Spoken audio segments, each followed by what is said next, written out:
ہم سب بہت شکریہ آپ کے وقت کا۔ پہلا سوال آپ کی خدمت میں یہ ہے کہ یہ زلزلے، سیلاب، طوفان کیوں آتے ہیں؟ ہمارے بالعموم جب بھی آ جاتے ہیں تو جو مذہبی تصورات رکھنے والے لوگ ہیں وہ یہ کہتے ہیں کہ یہ اللہ کا عذاب ہے، ہمارے برے اعمال کا نتیجہ ہے۔ اسی طریقے سے معاشرے میں جو فحاشی، عریانی، موسیقی کی مجالس اور اس طریقے کے خرافات عام ہو گئے ہیں، تو اللہ تعالیٰ کی ایک سزا ہے جو وہ نافذ کرنا چاہتے ہیں۔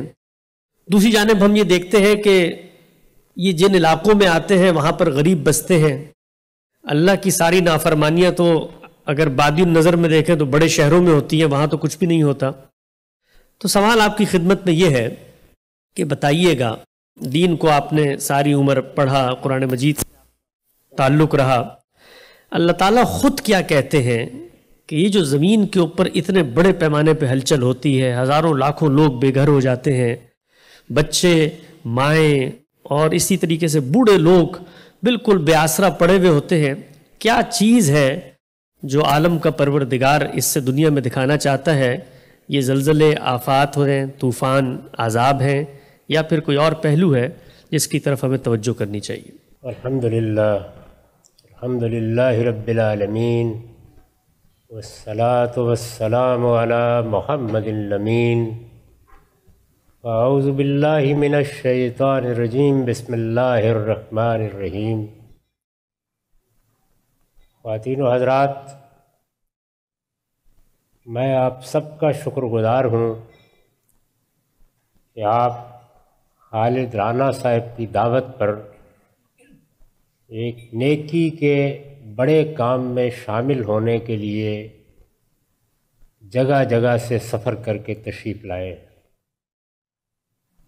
اس میں اگر اس طالب علم کا بھی کچھ حصہ ہے تو اس عزت افزائی کے لیے بھی شکر گزار ہوں۔ اللہ تعالیٰ نے یہ دنیا امتحان کے اصول پر بنائی ہے۔ قرآن مجید میں بھی اور قرآن مجید سے پہلے جو کتابیں نازل ہوئی ہیں ان میں بھی، چنانچہ تمام پیغمبر اسی مقصد سے بھیجے گئے ہیں کہ وہ اللہ تعالیٰ کی اس اسکیم سے انسانوں کو خبردار کر دیں۔ ان کی دعوت کا خلاصہ یہ ہے کہ اللہ تعالیٰ نے یہ فیصلہ کیا کہ وہ ایسی مخلوق بنائے گا جو اپنے استحقاق کی بنیاد پر ابدی زندگی حاصل کرے۔ یہ ذہن میں رکھیے کہ اللہ تعالیٰ کے بارے میں جو تصور بھی ہم قائم کرتے ہیں اس میں ایک بنیادی چیز یہ ہے کہ وہ ہمیشہ سے ہے اور ہمیشہ رہے گا۔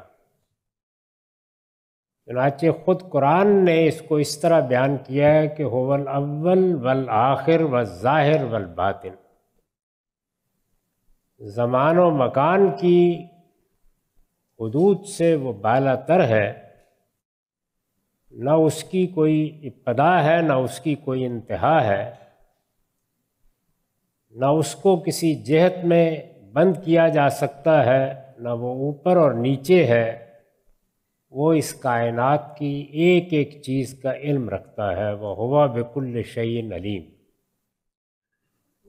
اس پروردگار نے غایت درجہ فضل فرمایا کہ اپنی مخلوقات میں بھی ایک ایسی مخلوق پیدا کرنے کا فیصلہ کیا جس کو وہ اپنی ابدیت میں شامل کر لے گا۔ یعنی یہ ہمیشہ سے تو نہیں ہے لیکن ہمیشہ رہے گی۔ اس کو قرآن مجید بیان کرتا ہے کہ ہمیشہ کی زندگی دینے کے لیے اور انسان جو کچھ اپنے باطن میں چاہے وہ اس کے حضور میں پیش کر دینے کا ارادہ کر کے اللہ تعالیٰ نے ایک دنیا بنانے کا فیصلہ کیا۔ اس مقصد کے لیے جو کچھ مادہ درکار تھا وہ سب کا سب بنا دیا گیا، اور قرآن کہتا ہے کہ وہی اس وقت تمہاری یہ کائنات بلکہ اس کے علاوہ 6 اور کائناتوں کی صورت میں موجود ہے۔ اس میں ایک ذرے کے برابر کہہ لیجئے کرۂ ارض کا انتخاب کیا گیا، جہاں پہلے انسان کو امتحان سے گزارا جائے۔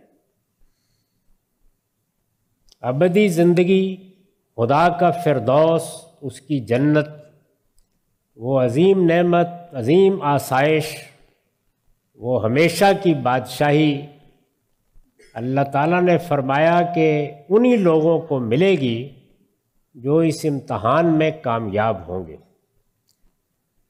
دنیا میں جتنی اعلیٰ اقدار ہے جن کا شعور دے کر انسان کو پیدا کیا گیا ہے، جیسے عدل ہے، انصاف ہے، محبت ہے، کرم ہے، عنایت ہے، فیاضی ہے، یہ فرمایا ان سب کا آخری درجے میں ظہور اسی دنیا میں ہوگا۔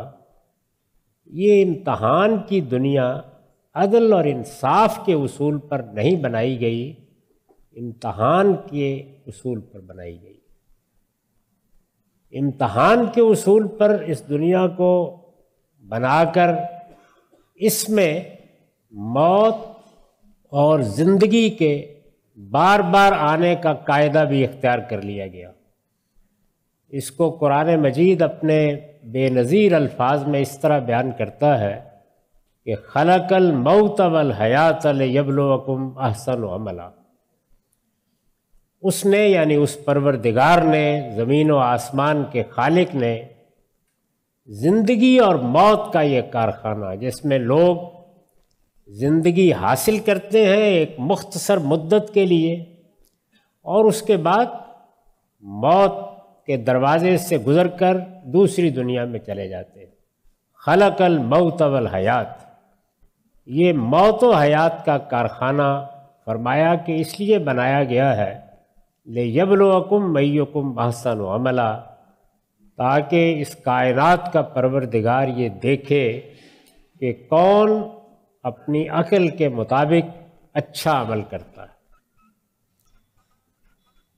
یہ دنیا چونکہ امتحان اور آزمائش کے لیے بنی ہے، اس لیے اس میں اللہ تعالیٰ نے کوئی جبر روا نہیں رکھا۔ یہاں لوگ ظلم کرتے ہیں، عدوان کرتے ہیں، حدود سے تجاوز کرتے ہیں، اللہ تعالیٰ ان کا ہاتھ نہیں پکڑتا۔ وہ اللہ تعالیٰ کے مقابل میں کھڑے ہو کر سرکشی اور تمرد اختیار کر لیتے ہیں، استکبار میں مبتلا ہو جاتے ہیں، وہ ان کی گوشمالی نہیں کرتا۔ وہ اس کے پیغمبروں کو اذیتیں دیتے بلکہ قتل تک کر ڈالتے ہیں، وہ صرف نظر کر لیتا ہے۔ اس سب کا جواب یہی دیا ہے کہ میں نے یہ دنیا امتحان کے لیے بنائی ہے، اس لیے لا اکراہ فی الدین، میں نے اپنے دین کے معاملے میں بھی، اپنی ہدایت کے معاملے میں بھی کوئی جبر اختیار نہیں کیا۔ لوگوں کو آزادی دی ہے کہ وہ اپنے شعور کے مطابق، اپنی عقل کے مطابق سوچ سمجھ کر جو راستہ اختیار کرنا چاہتے ہیں اختیار کریں۔ البتہ یہ اہتمام کر دیا ہے کہ جب میں نے انسان کو بنایا ہے تو ہدیناہ السبیل، اس کو میں نے راستہ دکھا دیا ہے، یعنی یہ بتا دیا ہے، بلکہ اس کے باطن میں الہام کر دیا ہے کہ تم صحیح سمت میں جاؤ گے، اس کے لیے کیا کرنا ہے، اور انحراف اختیار کرو گے تو اس میں کیا کر گزرو گے۔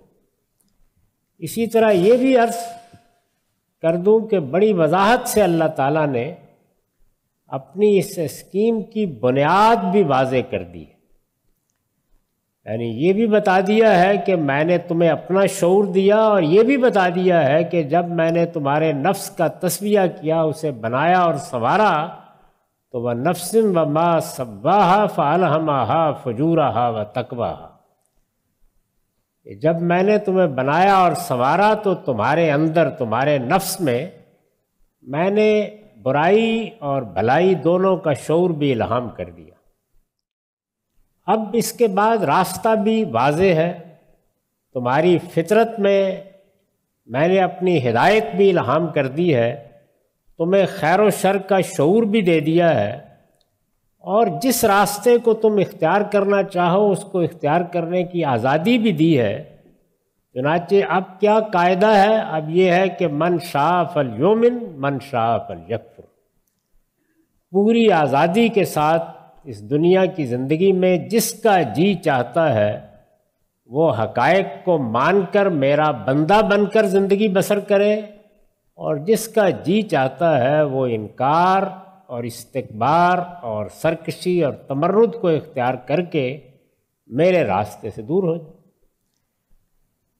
اس مقصد کے لیے کہ انسان کو خبردار کیا جائے، پیغمبر بھیجے تو انہیں بھی بڑی سختی کے ساتھ یہ کہا کہ انما انت مذکر لست علیہم بمسیطر، میں نے کوئی جبر روا نہیں رکھا، اس لیے تمہیں بھی داروغہ بنا کر نہیں بھیجا، تمہارا کام یہ ہے کہ لوگوں کو صحیح بات کی نصیحت کر دو، اس کے بعد یہ ان کا کام ہے کہ وہ کیا فیصلہ کرتے ہیں۔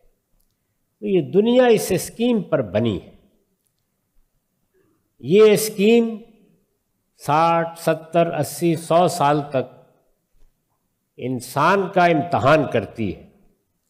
اس امتحان میں جس طرح کہ میں نے عرض کیا، موت اور زندگی کا ایک نظم قائم کیا گیا ہے، یعنی زندگی مختلف صورتوں میں نمودار ہوتی چلی جاتی ہے، آنے والے آتے رہتے ہیں اور جانے والے جاتے رہتے ہیں۔ موت و حیات کا کارخانہ ہے۔ یہ موت انفرادی طور پر روز آتی ہے، اس کا کوئی وقت مقرر نہیں ہے، یہ ماں کے پیٹ میں بچے پر وارد ہو جاتی ہے، یہ پیدا ہوتے ہی آ جاتی ہے، یہ لڑکپن میں بھی آ کے گردن دبوچ لیتی ہے، یہ عالم شباب کا بھی لحاظ نہیں کرتی، یہ بڑھاپے تک مہلت بھی دے دیتی ہے، اور بعض اوقات ایسی صورت اختیار کر لیتی ہے کہ ہمارے قریب میں ہمارے اپنے محبت کرنے والے اعزاء و اقربا بھی کہتے ہیں کہ اللہ اس کی مشکل آسان کر دے۔ غرض یہ کہ ہر حالت میں آتی ہے، اور اگر دنیا میں کوئی سب سے بڑی حقیقت ہے تو یہی ہے، قرآن مجید نے اس کو بطور اصول بیان کیا ہے کہ کل نفس ذائقۃ الموت، کوئی پیر پیغمبر بڑا چھوٹا شاہ و گدا شریف و وزیر اس کی گرفت سے نہیں بچ سکتا، یہ آئے گی، ہر حال میں آئے گی، یہ آتی ہے۔ آپ کے اس شہر میں بھی کبھی اعداد و شمار اکٹھے کیجئے تو روز بہت سے لوگ رخصت ہو رہے ہیں، سینکڑوں کی تعداد میں بڑے شہروں میں لوگ روزانہ اس دنیا کو چھوڑ کر جاتے ہیں، لیکن اللہ تعالیٰ اس کو مختلف بستیوں میں، مختلف علاقوں میں، محلوں میں الگ الگ وارد کرتا ہے، تو وہ ایک خاندان کے لیے، قریبی دوستوں کے لیے، اعزاء اقربا کے لیے، ایک محلے کے لیے تو کچھ توجہ کا باعث بنتی ہے، لیکن بستیوں کے لیے نہیں بنتی، قوموں کے لیے نہیں بنتی۔ موت کے بارے میں اللہ تعالیٰ نے یہ فرمایا ہے کہ ایک طرف تو وہ اس کی اسکیم کا حصہ ہے، دوسری جانب اللہ تعالیٰ کی یاد دہانی کا بہت بڑا ذریعہ ہے۔ انسان کو جو چیز غفلت میں ڈالتی ہے وہ زندگی کی ہمہ ہمی، زندگی کا لطف، زندگی کی لذت، زندگی کی آسائش، زندگی کے مقاصد اور زندگی کی کامیابیاں ہیں۔ اچانک جب موت کا فرشتہ وارد ہوتا ہے تو یہ سب کچھ چشم زدن میں ختم ہو جاتا ہے۔ اس وقت انسان سوچتا ہے، اس کو توجہ ہوتی ہے کہ میں جن چیزوں کو بڑی اہمیت دیتا تھا، جن کے پیچھے بھاگتا رہا، جن کو میں نے اپنی زندگی کا مقصد بنا لیا، جن کے لیے میں نے برے بھلے کو سوچنے سے انکار کر دیا، جن کے لیے میں نے غلط بیانی کی، جھوٹ بولا، غبن کیا، چوری کی، میں نے لوگوں کو دھوکے دیے، وہ سب ختم ہو گیا اور خدا کا فیصلہ صادر ہو کے سامنے آ گیا۔ تو اللہ تعالیٰ نے یہ دنیا جس امتحان کے لیے بنائی ہے، اس میں ہزار پہلوؤں سے انسان کو بیدار کرنے، غفلت سے جگانے، متنبع کرنے کا اہتمام کیا۔ یہ تنبیہ پیغمبر کرتے ہیں، صالحین کرتے ہیں، زندگی کرتی ہے، انفس و آفاق کرتے ہیں۔ اس میں سب سے بڑا زاجر، سب سے بڑا واعظ، سب سے بڑھ کر متنبع کرنے والا اگر کوئی ہے تو وہ موت۔ اس سے بڑھ کر کوئی چیز نہیں ہے کہ جو حقیقت کو بالکل سامنے رکھ کر ہمیں کہتی ہے کہ اب دیکھو زندگی کی حقیقت یہی تھی جو تم نے دیکھی۔ پیغمبر آتے ہیں، انسان نہیں سنتا، اعزا اقربا بڑے لوگ بتاتے ہیں، انسان توجہ نہیں کرتا، مصلحین اس کے دروازے پر دستک دیتے ہیں، وہ منہ موڑ لیتا ہے۔ لیکن یہ زاجر، یہ واعظ جس کو موت کہا جاتا ہے، اس سے کوئی منہ موڑ نہیں سکتا۔ یہ آتی ہے تو دروازے پر دستک دینا بھی پسند نہیں کرتی، اس کا راستہ روکا نہیں جا سکتا۔ اس لیے اس سے بڑھ کر مذکر، اس سے بڑھ کر واعظ، اس سے بڑھ کر زاجر کوئی نہیں۔ تو اللہ تعالیٰ نے جب اس دنیا میں انسان کو بھیجا ہے اور اس کو ایک امتحان سے گزارا ہے، تو اپنے اوپر یہ ذمہ داری لی ہے کہ وہ انسان کی ہدایت کا اہتمام کرے، اور ہدایت کے اہتمام میں سب سے بڑی چیز یہ ہے کہ اس کو زندگی کی حقیقت کے بارے میں خبردار کرے۔ اس کے لیے جتنے ذرائع بھی اختیار کیے گئے ہیں، ان میں سب سے زیادہ مؤثر ذریعہ موت ہے۔ تو میں نے عرض کیا کہ یہ روز آ رہی ہے، یہ گھروں میں آ رہی ہے، یہ خاندانوں میں آ رہی ہے، یہ ہر شہر میں آ رہی ہے۔ اس میں دسیوں کی تعداد میں لوگ روزانہ رخصت ہو رہے ہیں، ہر بستی میں ہو رہے ہیں، لیکن تنبیہ اور زجر اور واعظ کا دائرہ محدود رہتا ہے۔ اللہ تعالیٰ کبھی کبھی اسی موت کو گھروں سے، خاندانوں سے اٹھاتا ہے اور اٹھا کر بستیوں کی مرگ بنا دیتا ہے، قوموں کی موت بنا دیتا ہے، اس لیے کہ وہ لوگ جو جگہ جگہ اس کے آنے پر متنبع نہیں ہوئے، وہ اب متنبع ہو جائے، وہ اب خبردار ہو جائے۔ تو یہ زلزلے، یہ بجلیاں، یہ قحط، یہ آلام، جس کو اقبال نے کہا نا کہ کیسی کیسی دختران مادر ایام ہے، یہ سب اس لیے آتے ہیں کہ موت کو بستیوں کی تذکیر بنا دیا جائے، موت کو، تکلیف کو، آزار کو انسان کے سامنے ایک اسکرین پر، ایک مرصع پر، ایک اسٹیج پر لا کے کھڑا کر دیا۔ یہی قحط کرتے ہیں، یہی جنگیں کرتی ہیں، یہی آلام کرتے ہیں۔ اس کو قرآن مجید ایک لفظ سے ادا کرتا ہے کہ یہ کیا ہے؟ یہ نذر ہے، اللہ کی تنبیہات ہے، انسانوں کو بیدار کرنے کے لیے۔ وہی موت جو روز آ رہی ہوتی ہے، جگہ جگہ آ رہی ہوتی ہے، جمع کر کے، اکٹھی کر کے ایک اسٹیج پر نمودار کر دی جاتی ہے، اور وہ خبر بن جاتی ہے، وہ اطلاع بن جاتی ہے، وہ دنیا کے لیے الارم بن جاتی ہے۔ پوری انسانیت بعض اوقات متوجہ ہوتی ہے۔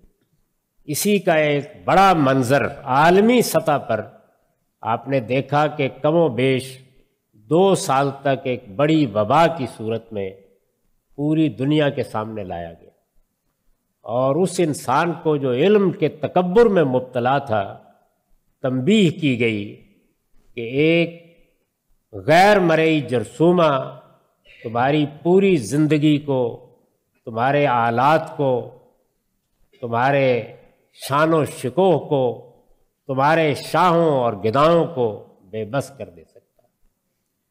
تو موت اور آلام یہ اللہ کی تنبیہ ہے، اللہ کا الارم ہے، غفلت سے بیداری کا ذریعہ ہے۔ لیکن انسان کے ساتھ یہ بڑی بدقسمتی ہے کہ وہ بعض اوقات ان سب تنبیہات کے باوصف بیدار نہیں ہوتا، اللہ بیدار کرنا چاہتے ہیں۔ اس لیے یہ آلام، یہ قحط، یہ بیماریاں، یہ تکلیفیں، یہ وبائیں، یہ زلزلے اور یہ طوفان یہ نہیں دیکھتے کہ کون امیر ہے کون غریب ہے، یہ نہیں دیکھتے کہ کون مومن ہے کون کافر ہے، کون صالح ہے کون بد کردار ہے۔ یہ اسی طرح آتے ہیں جس طرح موت آ رہی ہے، جس طرح موت چھوٹے پر آتی ہے، بڑے پر آتی ہے، صالحین پر آتی ہے، ابرار پر آتی ہے، پیغمبروں پر آتی ہے، اور خدا کے سرکش بندوں پر بھی آتی ہے۔ اسی طرح سے تنبیہات میں بھی جب موت کو اللہ تعالیٰ مرگ انبوہ بنا دیتا ہے بہت بڑے پیمانے پر، یہ طوفان، یہ زلزلے، یہ آلام انسان کے سامنے موت کی منظر کشی کرتے ہیں، موت کو انسانی اسٹیج پر نمودار کر دیتے ہیں۔ زندگی کتنی بے وقت ہے، ہمارے سارے آسائش کے سامان کتنے بے معنی ہیں، انسان خدا کی قوتوں کے سامنے کس بے بسی کے ساتھ کھڑا ہے، اس کو نمایاں کرنے کے لیے اللہ تعالیٰ یہ سب معاملات کرتے ہیں۔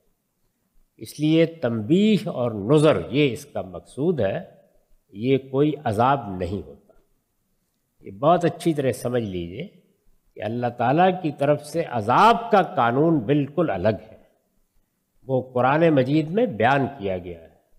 اس میں یہ بتایا گیا ہے کہ لوگوں کی غلطیوں کوتاہیوں پر اگر اللہ تعالیٰ دنیا میں عذاب دینا چاہے، آخرت میں تو سب کا حساب ہونا ہے، دنیا میں عذاب دینا چاہیں تو وہ پیغمبر بھیجا کرتے ہیں، اور جب خدا کا پیغمبر زمین پر آتا ہے اور وہ آ کر متنبع کرتا ہے تو پھر پہلے نیکوکاروں اور بدکاروں کو الگ الگ کرتے، ان کے لیے کشتی نوح بنائی جاتی ہے، اس کے بعد اللہ کا عذاب آتا ہے۔ تو اس لیے عذاب کا کوئی سوال نہیں ہے، یہ تنبیہات ہے، یہ الارم ہے، یہ بیداری کے لیے اللہ کی طرف سے سور ہے جو پھونک دیا جاتا ہے۔ اس کا صحیح سبق بھی یہی ہے کہ ہم بیدار ہونے کے لیے اس کو سنیں اور اس کے بعد اپنی ذمہ داریوں کو ادا کرنے کے لیے اٹھیں۔ یہ بیداری قیامت کے لحاظ سے بھی ہوتی ہے، ہماری ذمہ داریوں کے لحاظ سے بھی ہوتی ہے، اور اس لیے بھی ہوتی ہے کہ تم جن آسائشوں میں بے خبری کی زندگی بسر کر رہے ہو، ذرا دیکھو اس کائنات میں کیا کچھ ہو سکتا ہے، اور اس دنیا میں انسان پر کیا کیا آفات آ سکتی ہیں۔ یہ تو اس کا مذہبی پہلو ہے، یعنی وہ پہلو جس کا تعلق ہماری آخرت سے ہے، جس کی طرف پیغمبر توجہ دلانے کے لیے آتے ہیں۔ لیکن اس کے ساتھ اللہ تعالیٰ نے اس دنیا کی زندگی میں بھی اپنے کچھ قوانین جاری کر رکھے ہوئے، ان قوانین میں اللہ تعالیٰ یہ چاہتا ہے کہ بندے اپنے آپ کو ہم آہنگ کر کے رہیں، یعنی وہ اپنی ذمہ داریوں کو پورا کریں۔ اس کے لیے جیسے اللہ تعالیٰ نے انسان کی فطرت میں مذہب کو الہام کیا ہے، اس کے لیے بھی اللہ تعالیٰ نے انسان کو عقل دی ہے۔ جب انسان اپنی عقل کو استعمال نہیں کرتا اور اپنی دنیوی ذمہ داریوں کو پورا نہیں کرتا تو اللہ تعالیٰ اس کے نتائج اس دنیا میں نکالتے ہیں۔ وہ نتائج اس طرح کی آفات کی صورت اختیار کر لیتے ہیں۔ ہم نے اگر پانیوں پر بند نہیں باندھے، ہم نے اگر راستے ہموار نہیں رکھے، ہم نے اگر شاہراہوں کو اللہ تعالیٰ کے قانون سے ہم آہنگ نہیں کیا، تو پھر یہ طوفان اور یہ زلزلے اور یہ آلام یہ ہمیں یہ سبق بھی دیتے ہیں کہ اٹھو، تم نے اپنی ذمہ داری پوری نہیں کی۔ تمہاری جو انفرادی زندگی تھی اس میں بھی ذمہ داریوں میں کوتاہی کی، اور بحیثیت جماعت اور بحیثیت قوم بھی اپنی ذمہ داریوں کو پورا نہیں کیا۔ تو دونوں پہلوؤں کو ہمیشہ سامنے رکھ کر ان آفات کو دیکھنا چاہیے۔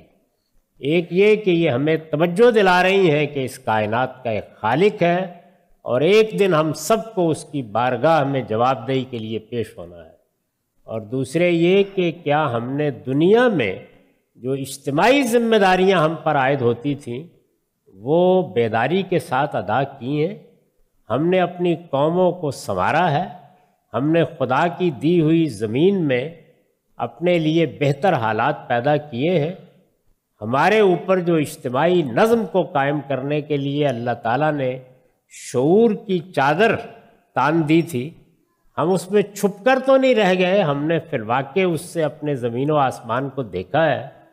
تو یہ دونوں پہلو ہیں جو بیداری کا تقاضا کرتے ہیں، یعنی یہ بیداری کہ دنیا میں قیامت کو سمجھ کر جیو، اور یہ بیداری کہ تم پر اس دنیا کی جو ذمہ داری ڈالی گئی ہے اس کو انفرادی طور پر بھی ادا کرو، اس کے نتائج نکلیں گے، اور اجتماعی طور پر بھی ادا کرو، اس کے بھی نتائج نکلیں گے۔ اور جو قومیں اجتماعی طور پر بیدار رہتی ہیں ان کے لیے اللہ تعالیٰ کی زمین پر آسائش اور آرام کے مواقع پیدا ہوتے ہیں، ان کے لیے ترقی کی راہیں کھلتی ہیں، وہ آلام سے بڑی حد تک نجات پاتی ہیں۔ لیکن جو قومیں ایسا نہیں کرتی وہ دنیا میں بربادی اور تباہی کے دہانے پر پہنچ جاتی ہیں، اور پھر یہی چیز ان کے لیے آخرت کی تنبیہ کا ذریعہ بن جاتی ہے۔ تو یہ سمجھ لینا چاہیے کہ عذاب کا قانون بالکل الگ ہے۔ یہ آفات، یہ آلام، یہ زلزلے، یہ طوفان ان دو مقاصد کے لیے اس دنیا کے نظام میں رکھے گئے ہیں، اور یہ دونوں مقاصد اللہ تعالیٰ کے پیش نظر ہوتے ہیں۔ ہم انسانوں کو ان دونوں پہلوؤں سے بیدار رہنا چاہیے۔ اچھا، بہت ہی تفصیل سے اور بڑی ہی وضاحت سے قرآن مجید کی روشنی میں آپ نے اس سوال کا جواب دیا۔ چند ضمنی پہلو میں مزید چاہتا ہوں ان کی بھی توضیح لوگوں کے سامنے آ جائے۔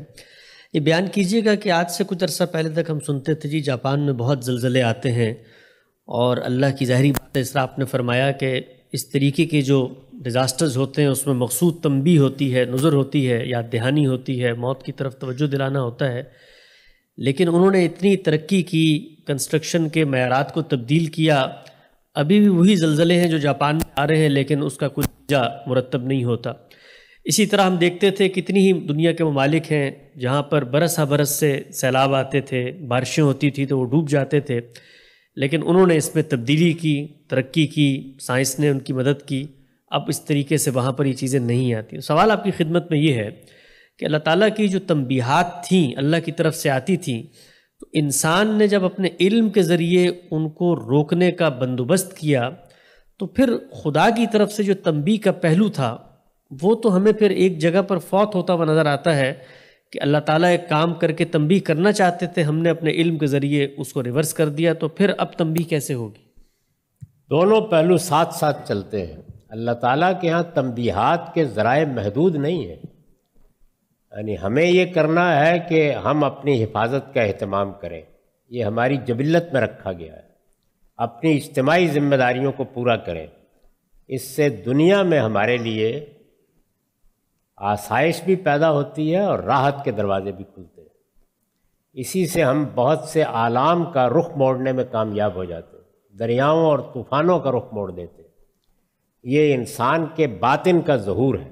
انسان کو جس مقصد کے لیے بنایا گیا ہے اس میں یہ آپ جانتے ہیں کہ غیر معمولی خلاقی رکھی گئی ہے۔ اللہ تعالیٰ نے اپنی قدرت تخلیق کا ایک پرتو انسان پر ڈال دیا ہے، اس سے کام لے کر وہ حیرت انگیز کارنامے دکھاتا ہے۔ جب وہ یہ کام کر لیتا ہے تو اب تنبیہ کے لیے اللہ تعالیٰ اپنے ہاتھ سے 10 اور صورتیں پیدا کر دیتے ہیں۔ تو اس لیے دونوں چیزوں کو ساتھ چلنا ہے، وہ اپنا کام کریں گے اور راستے نکالتے رہیں گے، اس لیے کہ تنبیہ بھی ضروری ہے، اور انسان کا کام یہ ہے کہ وہ اس دنیا میں جو آلام، جو مصیبتیں بھی آتے ہیں ان کا مردانہ وار مقابلہ کرنے کے لیے آگے بڑھے۔ تو دونوں چیزوں کو جب ساتھ لے کے انسان چلتا ہے تو پھر یہی چیزیں انسان کے لیے نہ صرف یہ کہ دنیا میں بہت کچھ راحت کا باعث بنتی ہیں، بلکہ اگر وہ سچی تنبیہ کے ساتھ جیے تو یہی آخرت میں بھی اس کے لیے اللہ تعالیٰ کی راحت اور اللہ کے کرم کا باعث بن جاتی ہے۔ تو تنبیہات اللہ کے ہاں ختم نہیں ہوتی۔ وہ آپ دیکھ لیجئے کہ ابھی جو 2-2.5 سال انسانیت نے بھگتا ہے اس میں کون سی چیز ہے کہ جو مقابلہ کر سکے. یعنی بڑا وقت لگا کہیں جا کر کہ ہم اس کا راستہ روک سکیں، اور اس میں بھی 2-2.5 سال تک پوری انسانیت سرگرم رہی، تب یہ ممکن ہوا. لیکن کیا ہم نے سارے جرثومے ختم کر دیے ہیں، سارے راستے بند کر دیے ہیں؟ اللہ کے ہاں اس کی کوئی کمی نہیں، اس کو اپنا کام کرنے دیجیے، آپ اپنا کام کریں. ٹھیک، آگے بڑھاتے ہیں سلسلے کو. اچھا، ہم سب یہ بھی بتائیے گا، ہمارے ہاں جس وقت یہ مناظر سامنے آتے ہیں آفت زدہ علاقوں کے، زلزلوں کے، طوفانوں کے، تو ایک عام آدمی کے ذہن میں یہ اشکال بھی اٹھتا ہے کہ اللہ تعالیٰ نے چلیں تنبیہ کروانی تھی، فردوس بری کے لیے انتخاب کرنا ہے، موت کی یاد دہانی کا بندوبست بھی کرنا ہے، لیکن اللہ کی اس پوری گرینڈ اسکیم میں جو آ کر پستا ہے وہ تو لئیے کا، تونسے کا، دادو کا، سکھر کا عام دیہاتی ہے، عام کسان ہے. یہ تنبیہ کے لیے گلبرگ اور DHA کی کوٹھیوں میں رہنے والوں کو استعمال نہیں کیا جا سکتا تھا؟ یہ بیچارہ غریب کی جھونپڑی یہ اللہ تعالیٰ ہمیشہ کیوں گراتے ہیں لوگوں کو تنبیہ کرنے کے لیے؟ اس لیے کہ اس کو ہم نے غریب رکھا ہوا ہے. اللہ تعالیٰ نے اس دنیا کو جب شروع کیا تھا تو ایک کی جھولی میں بہت سا سونا ڈال کر اور دوسرے کی جھولی کو خالی کر کے شروع نہیں کیا تھا. اس نے تو ایک جگہ سے جہاں آپ لائن لگا دیتے ہیں لوگوں کو دوڑنے کا موقع دیا، لیکن انسان نے انسانوں کے ساتھ بہت ظلم کیا، راستے روکے ہیں، انسانوں کے لیے ترقی کی راہوں میں خود رکاوٹیں پیدا کی ہیں. مختلف طبقات نے اپنے طبقاتی مفادات کے لیے خود اپنے ہی بھائیوں پر ظلم توڑے ہیں. تو اس لیے ہمیں اپنی ذمہ داریاں ہر حال میں ادا کرنی ہیں. وہ اگر ہم ادا نہیں کریں گے تو پھر ہمارے ملکوں میں آپ جانتے ہیں کہ غربت بھی ہوگی، لوگوں کو بیماریوں کا شکار بھی ہونا ہوگا، ان کو طرح طرح کے آلام کا ہدف بھی بننا ہوگا. تو وہ ہماری ذمہ داریاں جو ہمیں ادا کرنی ہیں. باقی جب وہ یہ چاہتے ہیں کہ سب کو اوپر نیچے کر دے تو اس میں آپ نے دیکھا کہ پھر اس جرثومے کو داخل ہونے کے لیے نہ وائٹ ہاؤس روک سکا نہ کوئی اور روک سکا. دونوں کام کرتے رہتے ہیں. آگے بڑھاتے ہیں سلسلے کو. اچھا، ہم سے بھی بتائیے گا کہ ہمارے ہاں جس وقت یہ صورتحال سامنے آتی ہے تو ایک سوال لوگوں کے ذہن میں عام طور پہ اٹھتا ہے، وہ یہ کہ اللہ تعالیٰ نے تنبیہ بھی کر دی اور اللہ تعالیٰ کی طرف سے کیا دہانی بھی آ گئی، لیکن انسان ہمیشہ یہ سوچتا ہے کہ اس سے کیا غفلت کا ایسا پہلو ہوا ہے کہ عالمی سطح پہ اللہ تعالیٰ نے انسانیت کے ضمیر کو جھنجھوڑنے کا اتنا بڑا بندوبست کیا ہے.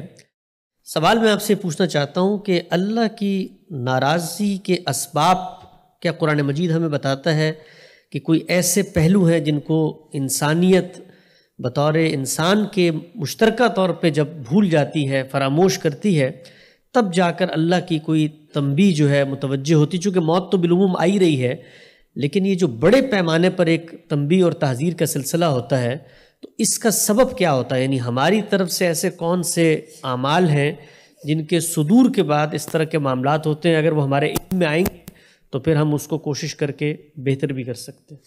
میں نے دونوں چیزوں کی طرف توجہ دلائی ہے. یعنی ایک یہ کہ انسان اس دنیا کی زندگی میں بیدار رہے کہ میں یہاں عارضی طور پر بھیجا گیا ہوں. وہ اگر دنیا میں غفلت شعار ہو جائے گا تو اسی سختی کے ساتھ تنبیہ بھی ہوگی اور ہر حال میں ہوگی.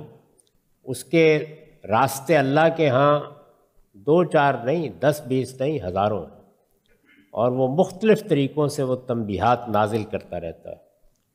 اس لیے اللہ کی بارگاہ میں حاضری سے غفلت یہ وہ واحد چیز ہے کہ جو انسان کے لیے خدائی تنبیہات کا ذریعہ بنتی ہے.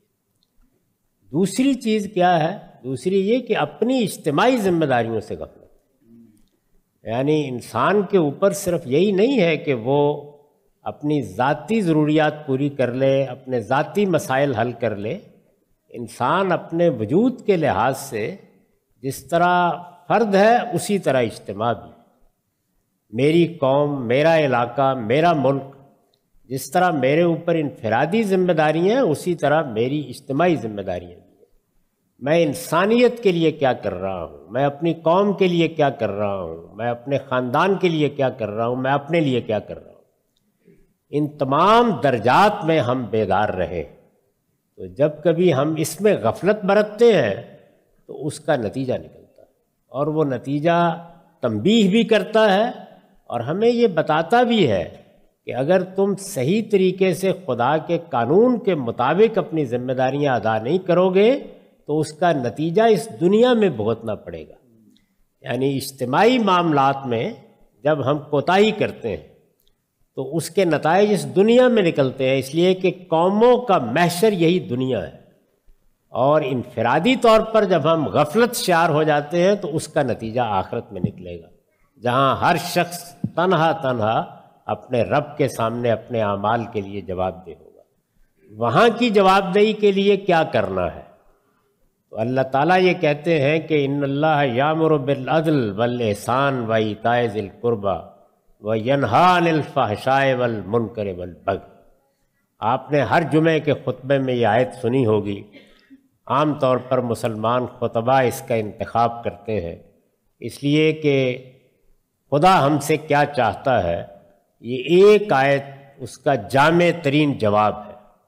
اس میں یہ کہا گیا ہے کہ تمہارا پروردگار تم سے یہ چاہتا ہے کہ اپنی انفرادی اور اجتماعی زندگی میں عدل کا رویہ اختیار کرو، جسٹس، دوسروں پر احسان کا رویہ اختیار کرو۔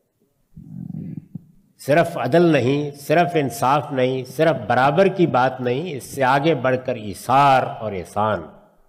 اور یاد رکھو تمہیں اس دنیا میں خاندانوں کی صورت میں پیدا کیا گیا ہے، اس لیے اپنے مال میں اپنے اعزاء کا حق سمجھو، وایتاء ذی القربی۔ اور پھر فرمایا ہے کہ تمہارا پروردگار تمہیں بدکاری سے روکتا ہے، تمہیں حق تلفی سے روکتا ہے، اور تمہیں لوگوں کی جان، مال اور عزت کے خلاف ہر قدم اٹھانے سے روکتا ہے۔ تو یہ اللہ تعالیٰ کا وہ امتحان ہے جس کا نتیجہ آخرت میں نکلے گا۔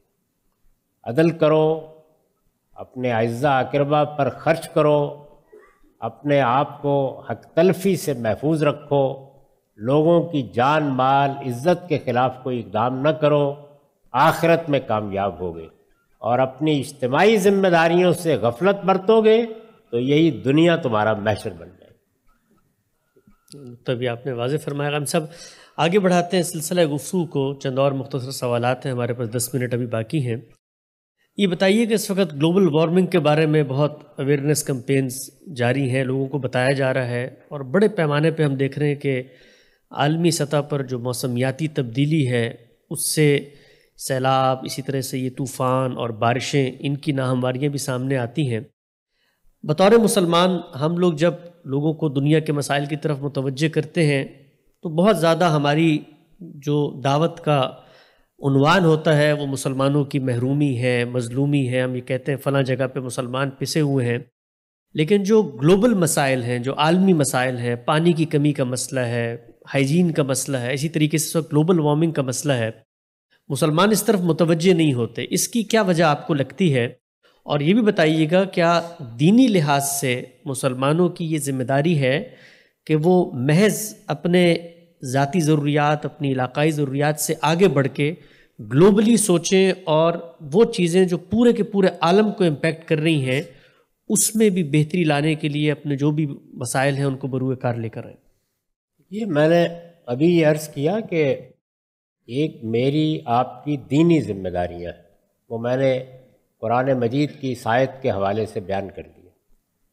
ایک وہ ذمہ داریاں ہیں جو انسان کی حیثیت سے میری عقل مجھ پر عائد کرتی ہے، وہ بھی خدا ہی کی ڈالی ہوئی ذمہ داری ہے۔ یعنی اس دنیا میں مجھے کیا کرنا ہے، تو میری زندگی، آپ کی زندگی، ہر فرد کی زندگی محض فرد کی زندگی نہیں ہے، اس کے ساتھ وہ پوری انسانیت سے وابستہ ہے، چھوٹے پیمانے پر اپنی برادری، خاندان اور اپنی قوم سے وابستہ ہے۔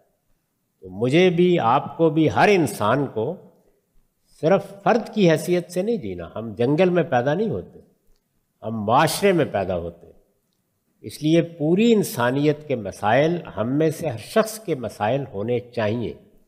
ہمارا جو بنیادی رشتہ ہے، باہمی رشتہ، وہ انسانیت کا رشتہ ہے، وہ ہر مذہب سے، ہر طبقے سے، ہر قوم سے بالا تر رشتہ ہے۔ اور اس رشتے کی بھی پیغمبروں نے تعلیم دی ہے اور یہ کہا ہے کہ کلکم من آدم و آدم من تراب، تم سب مٹی سے بنائے گئے ہو، تمہارا باپ آدم بھی مٹی سے بنایا گیا تھا اور تم سب ایک ہی آدم و حوا کی اولاد۔ تو اس لحاظ سے پوری انسانیت کے مسائل میرے بھی مسئلے ہیں، آپ کے بھی مسئلے ہیں۔ ہم اپنے آپ کو فرد کی حیثیت سے اپنی ذات میں بند نہیں کر سکتے، بلکہ ہمیں اللہ تعالیٰ نے جو عقل دی ہے اور جو شعور دیا ہے وہ تقاضا کرتا ہے کہ اپنی ذات سے اوپر اٹھ کر پوری انسانیت کی فلاح اور بہبود کے لیے سوچیں۔ تو انسانیت کو جو مسائل درپیش ہیں ان میں بھی غفلت بڑی تباہی کا باعث بنتی ہے۔ یہ گلوبل وارمنگ ہے، اسی طرح قومی ریاستوں کا جب قیام انسان نے کیا اور اس کے ساتھ نقل مکانی پر پابندیاں لگائی ہیں، اس سے وہی اونچ نیچ آخری درجے میں پیدا ہوئی ہے جس نے انسانوں کی آسائش کی ہوس کو دوسروں کے لیے ذلت اور موت بنا دیا۔ یہ سب چیزیں ہماری توجہ کا تقاضا کرتی ہیں۔ ہم انسانی سطح پر سوچیں، اللہ تعالیٰ نے دور حاضر میں یہ غیر معمولی عنایت کی کہ مواصلات کے ذرائع پیدا کر دیے۔ چشم زدن میں آپ ایک جگہ سے دوسری جگہ جا سکتے ہیں۔ انفارمیشن ٹیکنالوجی کا ایکسپلوژن ہوا ہے موجودہ زمانے میں۔ آپ دنیا کی تاریخ پر نظر ڈالتے ہیں تو یہ کہتے ہیں کہ انسان کو کھیتی باڑی نے، دہقانی نے ایک جگہ رہنا سکھایا، بستیاں آباد کی انسان نے، تہذیبوں کی ابتدا کی، انڈسٹریل ریولوشن کے اثرات اور نتائج پر یہ آپ جانتے ہیں کہ دنیا کے بڑے فلسفیوں نے اپنے قلم توڑے ہیں۔ یہ جو موجودہ زمانے میں تبدیلیاں آئی ہیں یہ بتا رہی تھیں کہ خدا یہ چاہتا ہے کہ لوگ اب قوموں اور ملکوں سے بلند ہو کر عالمی سطح کا نظم قائم کریں، تاکہ ایک دوسرے کو مارنے کے لیے فوجوں پر اخراجات ختم ہوں، انسانوں کے ایک جگہ سے دوسری جگہ جانے پر پابندیوں کا خاتمہ ہو، یہ ملک لوگوں کے لیے جیل خانے بن کر نہ رہ جائیں۔ خدا کی زمین وسیع ہے، لوگ اس کو آباد کریں اور ان کے وسائل سے فائدہ اٹھائیں۔ لیکن انسان نے اس پیغام کو نہیں سنا اور اس کے بجائے وہی معاملہ جو ہم قومی سطح پر کرتے ہیں کہ بعض طبقات تمام وسائل پر قابض ہو جانے کے بعد نیچے یا اوپر نہیں دیکھتے، اسی طرح عالمی سطح پر بھی قوموں نے یہ نہیں دیکھا۔ اور مجھے بڑی خوشی ہوئی کہ جب ہمارے ہاں سیلاب آیا تو اقوام متحدہ کے سیکرٹری جنرل نے ایک بڑی انصاف کی بات کہی کہ یہ قوم اس وقت جو کچھ بھگت رہی ہے اس میں اس کا کوئی قصور نہیں، یعنی یہ جرائم کچھ دوسرے لوگوں نے کیے ہیں، نتیجہ یہاں نکل رہا ہے۔ تو یہ اصل میں ہر سطح پر ایسے ہی ہوتا ہے۔ اگر ہم اپنی اجتماعی زندگی میں ایک قوم کی سطح پر، اپنے ملک کی سطح پر، اپنے خاندان کی سطح پر بیگانہ ہو جاتے ہیں تو وہاں بے انصافی جنم لیتی ہے، اور اگر عالمی سطح پر یہی رویہ اختیار کر لیں تو اس میں بھی قومی طور پر آپ دیکھتے ہیں کہ ایک جگہ آپ کے لیے راستے ہی راستے ہیں اور دوسری جگہ بند گلی میں کھڑے ہوئے ہوتے ہیں۔ تو یہ ساری چیزیں یہ تقاضا کرتی ہیں کہ انسان انسانی سطح پر سوچنا سیکھے۔ برٹرن رسل اپنی پوری زندگی میں عالمی حکومت کا خواب دیکھتے ہوئے دنیا سے رخصت ہو گئے۔ یہ محض ایک خواب نہیں ہے، اللہ نے اس کے لیے تمام اسباب پیدا کر دیے ہیں، لیکن انسان اس جانب بڑھنے کے لیے تیار نہیں ہے، وہ پھر یوکرین میں جنگ چھیڑ کر بیٹھے۔